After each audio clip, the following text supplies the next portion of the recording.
Hi friends, welcome to Akshaya kitchen recipes. இன்றைக்கி இந்த வீடியோவில் ஒரு கப் உளுந்து வச்சு ரொம்ப சுவையான நல்ல ஸ்ட்ரக்தான மாலை உணவு ரெசிபி எப்படி செய்யறதுனா பார்க்க போகிறோம். அதுக்கு ஒரு மிக்சிங் பவுலில் ஒரு கப் அளவுக்கு உளுந்து சேர்த்துக்கலாம். நான் 200 கிராம் அளவு வெள்ளை உளுந்து தாங்க சேர்த்துருக்கேன். இதில் தேவையான அளவு தண்ணீர் சேர்த்து நல்லா 2 முறை தேய்ச்சி விட்டு அலசி சுத்தம் பண்ணி எடுத்துகிட்டு வந்துடலாம். ஊரெல்லாம் வைக்க வேண்டியது இல்லைங்க. இதை தண்ணியை வடிய விட்டுட்டு இது மாதிரி ஒரு ஜல்லியில் மாற்றி விட்டுடுங்க.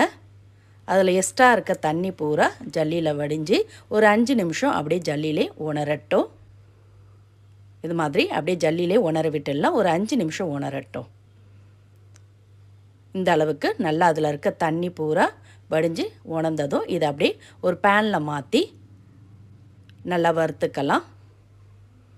அடுப்பை மீடியம் ஃப்ளேமில் வச்சு நல்லா உளுந்து செவந்து வறுபட்டு வாசம் வரணும். அந்த அளவுக்கு நல்லா வறுத்துக்கலாம். இது அப்படியே நல்லா வறுபடட்டும். இது வறுபடத்துக்குள்ளே இன்னொரு மிக்சிங் பவுலில் அரை கப் அளவுக்கு பச்சரிசி, ஒரு கப் உளுந்து எடுத்தோம். அதே கப்பால் அரை கப் அளவுக்கு பச்சரிசி சேர்த்து அதில் தேவையான அளவு தண்ணி விட்டு அதையும் 2 முறை அலசிட்டு தண்ணியை ஒட்ட வடிய விட்டு இது மாதிரி ஜல்லியில் அப்படியே உணர விட்டுடலாம்.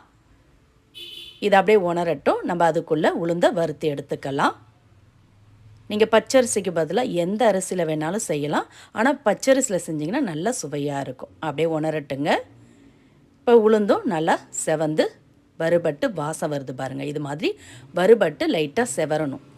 இப்போ இதை அப்படியே ஒரு பிளேட்டில் மாற்றி ஆற விட்டுடலாம். இது அப்படியே நல்லா ஆறட்டும். இப்போ அதே பேனில் நம்ம வடிய விட்ட அரிசியை சேர்த்துடலாம். பாருங்கள், அரிசி தண்ணி பூரா வடிஞ்சு உணர்ந்துருக்கு. அதையும் பேனில் மாற்றி நல்லா வறுத்துக்கலாம்.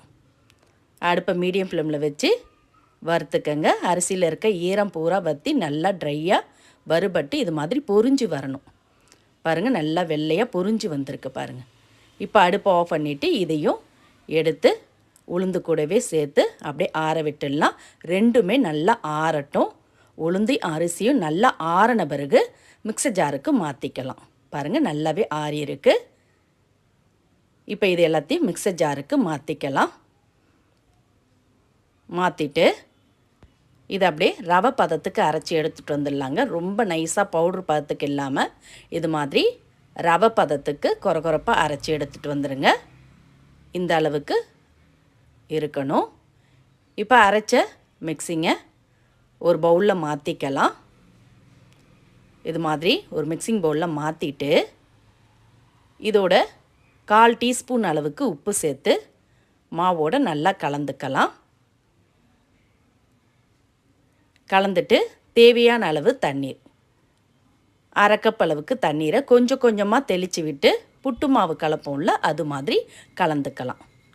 ஒரு கப் உளுந்து எடுத்தோம். அதே கப்பில் அரை கப் அளவுக்கு தண்ணீர் கொஞ்சம் கொஞ்சமாக சேர்த்து நல்லா இது மாதிரி சாஃப்டாக கலந்து விட்டுக்கங்க. ரொம்ப நிறைய சேர்த்துற வேண்டாம். ஒரு அரை கப் அளவுக்கு தண்ணீர் தேவைப்படும். பாருங்கள், நம்ம அரிசி மாவு புட்டுக்கு கிளறுவோம்ல அதே தான். சுட தண்ணீர் இல்லை, நார்மல் தண்ணியிலே கொஞ்சம் கொஞ்சமாக தெளித்து இது மாதிரி கலந்துட்டு இப்போ இதை அப்படியே இட்லி பாத்திரத்துக்கு மாற்றி வேக வச்சுக்கலாம். அதுக்கு நான் இட்லி பாத்திரத்தில் அடியில் தேவையான அளவு தண்ணி ஊற்றி சூடு பண்ணியிருக்கேன். அதில் மேலே இட்லி பிளேட்டை போட்டு இது மாதிரி துணியை விரித்து போட்டு அதில் கலந்து வச்ச மாவை மாற்றிக்கலாம். இது மாதிரி எல்லாத்தையுமே துணியில் சேர்த்துடுங்க. துணியை நினைக்காமல் சேர்த்துடுங்க. அப்போ தான் நம்ம எடுக்க பார்த்து துணியில் ஒட்டாமல் வரும். இது மாதிரி மாவை சேர்த்து லைட்டாக பரப்பி விட்டுட்டு இப்போ இதில் அரை கப் அளவுக்கு துருவன ஃப்ரெஷ்ஷான தேங்காய் சேர்த்து அதையும் அப்படியே மாவில் பரப்பி விட்டுடுங்க. இப்போ துணியால் அப்படியே மூடிட்டு இட்லி பாத்திரத்தை மூடி மீடியம் ஃப்ளேமில் வச்சு ஒரு 12லேருந்து 15 நிமிஷம் வேக விடுங்க. தேங்காவை சேர்த்து வேக வைக்கிறப்ப நல்ல மணமாகவும் இருக்கும், சாப்பிட ரொம்ப சுவையாகவும் இருக்கும். இப்போ ஒரு 15 நிமிஷம் ஆன பிறகு திறக்கிறேன். நல்லா வெந்து வாசம் வருதுங்க. தேங்காய் பூவோட உளுந்து மாவும் சேர்த்து நல்ல மணமாக இருக்குது. இப்போ இதை அப்படியே எடுத்து ஒரு மிக்சிங் பவுலில் மாற்றிக்கலாம். துணியை நினைக்காமல் சேர்த்ததுனால துணியில் ரவை கூட ஒட்டவே இல்லை பாருங்கள். இப்போ இதை கட்டிகள் இல்லாமல் கரண்டியால் ப்ரெஸ் பண்ணி கலந்துக்கங்க.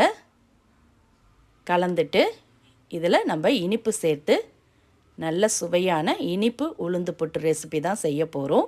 இதில் உங்களுக்கு இனிப்பு சேர்க்க விருப்பம் இல்லாட்டி நீங்கள் கடுகு வெங்காயம் பொடியாக கட் பண்ணி வதக்கி அதில் கொஞ்சமாக மசாலா சேர்த்து காரப்புட்டு கூட ரெடி பண்ணலாம்.